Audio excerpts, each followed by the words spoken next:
Hello everyone, I'm Vivek Gupta, a PhD candidate working in Silicon Synapse Lab, led by Dr. Alireza Ramezani at Northeastern University.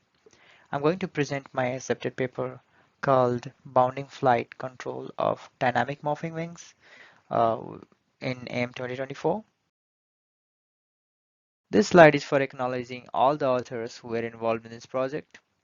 Vivek Gupta myself as a PhD student in Northeastern University. Others Salagame, Paul Ghanem, Yanis Mandralis, Kaushik Krishnamurthy are the other PhD students in Northeastern University and Caltech. Dr. Eric Sehite as a postdoc in Caltech. Isa, Neil, and Aniket Tole as master's thesis student in Northeastern, and Dr. Alireza Ramezani, who is an associate professor at Northeastern University. As shown in this figure, bounding flight is an intermittent flight pattern in which a bird alternates between the powered phase and this time of flapping happens and the passive phase, and at this time wings are folded against the body. Here I am showing our another version of Aerobat called Aerobat Beta. This robot has a wingspan of 30 centimeter and it is powered by a 2-cell LiPo battery, and it also has onboard electronics including a Raspberry Pi Zero, a camera, and an IMU to implement visual inertial techniques for autonomous localization. And this snapshot, the Aerobat Beta is in its wing folded state. So since it can dynamically morph its wing during each gait cycle, it is capable of performing bounding flight, and the goal of this paper is to control Aerobat's beta bounding flight. On this slide, I'm going to show the modified design of the Aerobat, which is equipped with active pitch and roll compensators and one passive yaw compensator. There are two active roll and pitch stabilizers, which are shown in the pink here, and there is one rectangular passive rudder-shaped yaw stabilizer. This modified design of Aerobat was used to carry out on theta tests. Let me introduce the launcher mechanism.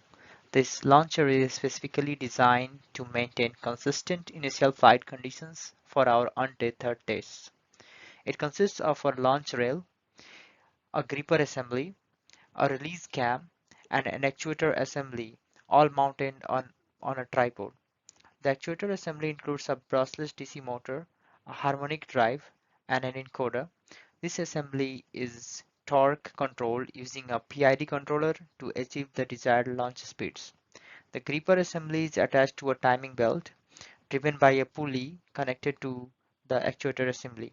The spring-loaded gripper can reach speeds up to 5 meter per second along the launch rail and opens when it reaches the release cam.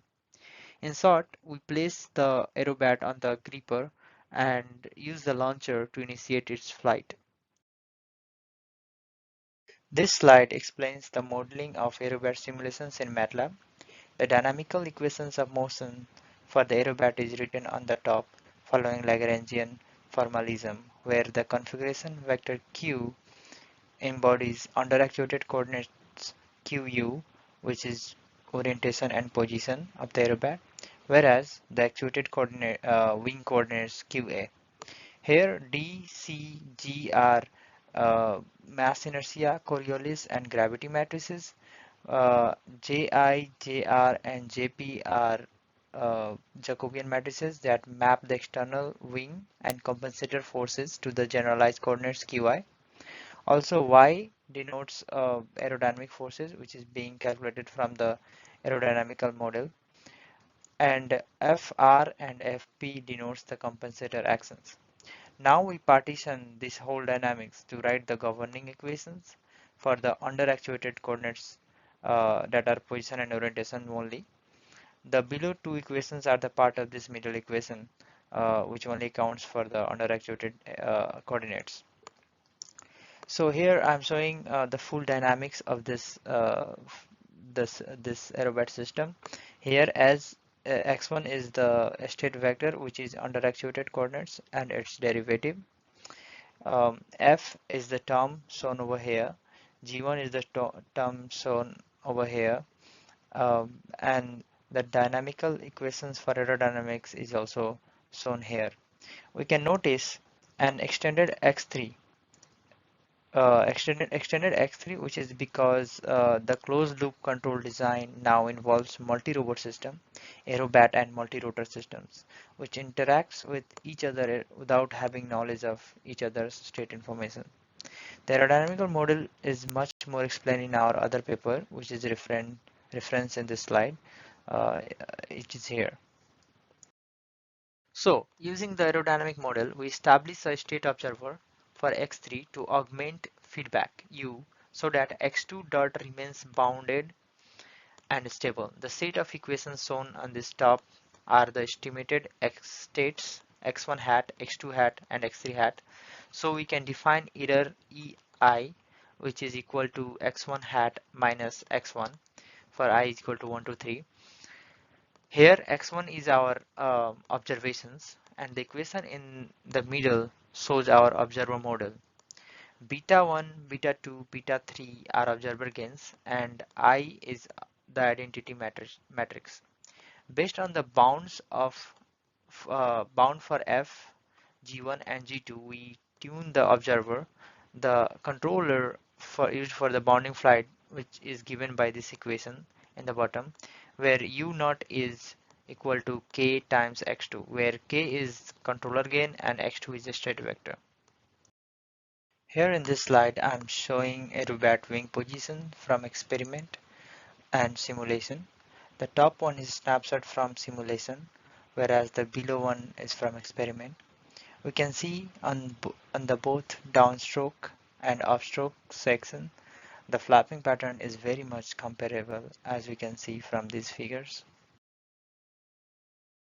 This slide is to show the graph to verify the aerodynamical mathematical model with our experimentally taken load cell data. The red line is the unsteady mathematical model processed in MATLAB, and the blue line are the forces in X and G from the load cell while Aerobat is flapping. The graph shows both blue and red line are fairly matching for both drag force and lift force, which further validates our MATLAB model. This validation are much more explained in our other paper, which is referenced here. This slide shows estimated generalized inertial forces and moments and aerodynamic forces and moments in x, y, and z coordinates. The inertial generalized forces were estimated by the term shown here, while the aerodynamic forces, generalized forces, are estimated using the term shown here. The oscillation we can observe in the graphs are due to flapping of the wings. This is the video recording of the experiment we did outdoor. We did untethered tests of Aerobat bounding flights. The Aerobat is gripped by the gripper and moved through the rail of launcher. Once the Aerobat is shoot in the air, Aerobat is seen flying and controlling its orientation. In this video, Aerobat is seen performing bounding flights. This is slow. This is a slow motion video, probably like 0.25 times of what the original playback speed is.